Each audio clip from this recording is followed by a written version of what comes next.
Hi guys, నమస్కారం. మన భారతీయ సంస్కృతి అతి ప్రాచీనమైనది. ఈ సంస్కృతిని కాలక్రమేణా ముందుకు తీసుకెళ్లిన గొప్ప సాహిత్యం మన పురాణాలు. పురాణాలంటే పాత కథలే కాదు, సృష్టి మొదలుకొని జీవితం చివరి దశ వరకు చెప్పే మార్గదర్శకాలు మన పురాణాల్లో దాగి ఉన్నాయి. అసలు పురాణం అంటే ఏంటి? పురాణాల్లో ఎన్ని ఉన్నాయి? వాటి ప్రాముఖ్యత ఏంటి? మొదటగా పురాణం అన్న పదం సంస్కృతం నుండి వచ్చింది. అది రెండు పదాలను కలుపుగా వచ్చింది. పురా అంటే పాతది, అన అంటే చెప్పినది. ఆ రెండింటిని మిక్స్ చేస్తే వచ్చిందే పురాణం. పురాణం అంటే చాలా కాలం క్రితం జరిగిన విషయాల కథనం అని అర్థం వస్తుంది. ఇవి మనకు బ్రహ్మాండ సృష్టి నుండి నేటి కాలం వరకు జరిగే కథలను, దేవతల విశేషాలను, మహర్షుల జీవితాల గురించి, రాజుల చరిత్రను, భవిష్యత్తు ఊహలను మరియు ఇంపార్టెంట్ గా జీవితంలో ఎలా జీవించాలో మనకు చెప్తాయి. వేదాల తాత్వికతను కథల రూపంలో సాధారణ ప్రజలకు అర్థమయ్యేలా చెప్పిన గ్రంథాలే మన పురాణాలు. వేదం ప్రబలమైన శాసనం అయితే పురాణం స్నేహితుడిలా నీతో మాట్లాడే గాథ.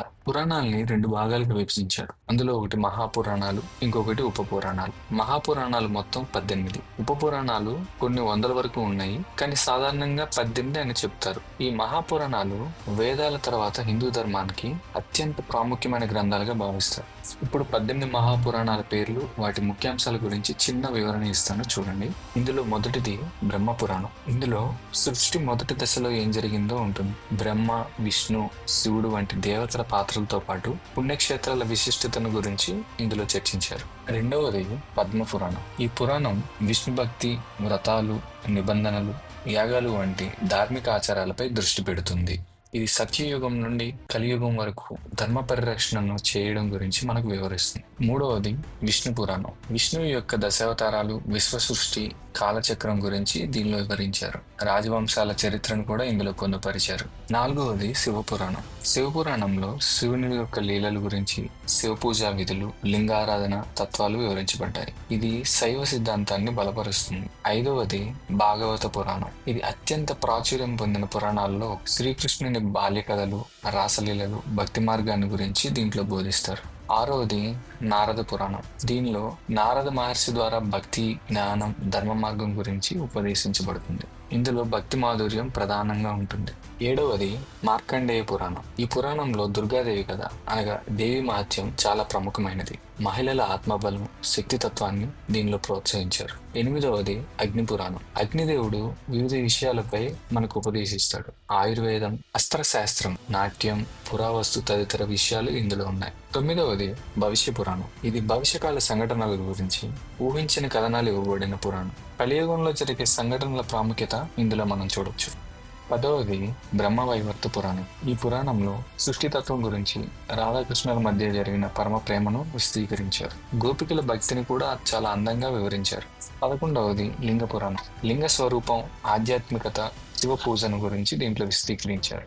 ఇది శివారాధనలో గొప్ప మార్గదర్శిగా నిలుస్తుంది. 12వది వరాహ పురాణం. వరాహావతార విశేషాలను వివరించే పురాణం. భూదేవిని రక్షించే విష్ణువుని సాహసం అనేది దీనిలో ప్రధానాంశం. 13వది స్కంద పురాణం. కార్తికేయుని అనగా సుబ్రహ్మణ్య స్వామి జననం, పరాక్రమముల గురించి ఇందులో చెప్పబడ్డాయి. శక్తి పీఠాల విశేషాలు, కాళికా తత్వం ఇందులో ఉన్నాయి. 14వది వామన పురాణం. వామన అవతారం, బలిచక్రవర్తి కథ, దాన ధర్మం ముఖ్యాంశాలు, రాజధర్మం, న్యాయం, భక్తి విలువల గురించి వివరించబడ్డాయి. 15వది కూర్మ పురాణం. కూర్మావతారంతో పాటు సముద్ర మదనం కథ ఇందులో చాలా ప్రముఖమైనది. దేవతల సంఘర్షణలకు సంబంధించిన విషయాలు ఇందులో చాలా ఉన్నాయి. 16వది మత్స్య పురాణం. మత్స్యావతారంతో ప్రళయకాలంలో సత్యవ్రతుడి రక్షణ కథ ఇందులో ఉంటుంది. ఇది ప్రళయకాల సృష్టి విశేషాలను వివరించబడుతుంది. 17వది గరుడ పురాణం. మరణానంతర జీవితం, పాపాలు, శిక్షలు, పితృధర్మం గురించి వివరించబడ్డాయి. ఇది అంత్యక్రియల సంబంధిత ధర్మాలను తెలిపే ప్రధాన గ్రంథం. 18వది చివరిది బ్రహ్మాండ పురాణం. విశ్వ సృష్టి, గ్యాలక్సీల తత్వాలు, లలిత సహస్రనామ మూల కథ ఇందులో ఉంటుంది. శ్రీ లలితాదేవి మాధుర్యం, ఆధ్యాత్మిక విద్య ఈ పురాణ సారాంశం. ఇవన్నీ కలిపి హిందూ ధర్మాన్ని పునాది నుంచి పై స్థాయికి తీసుకెళ్లే జ్ఞాన గ్రంథాలు. పురాణాలు మనిషి చదవటం వల్ల జీవితం ఎలా జీవించాలో, ధర్మం అంటే ఏమిటో, దేవతల సారూప్యం, భక్తి, భక్తి, జ్ఞానం, విరక్తి, మోక్షం వంటి విషయాలు తెలుసుకోగలుగుతాడు. వాటి కథలు మన ప్రస్తుత జీవితానికి అన్వయించుకొని మానసిక శాంతిని పొందగలుగుతున్నాం మనం. ఇంతటి జ్ఞానాన్ని అందించిన పురాణాలు మన సంస్కృతి జీవగతానికి శాశ్వత ఆధారాలు. మీకు ఈ వీడియో ఆసక్తికరంగా అనిపిస్తే లైక్ చేయండి, షేర్ చేయండి, మా బాక్స్ స్టోరీస్ ఛానల్ను సబ్స్క్రైబ్ చేయండి. ఇంకా ఇంకా విశేష పురాణ గాథలతో మళ్ళీ కలుద్దాం. ధన్యవాదాలు.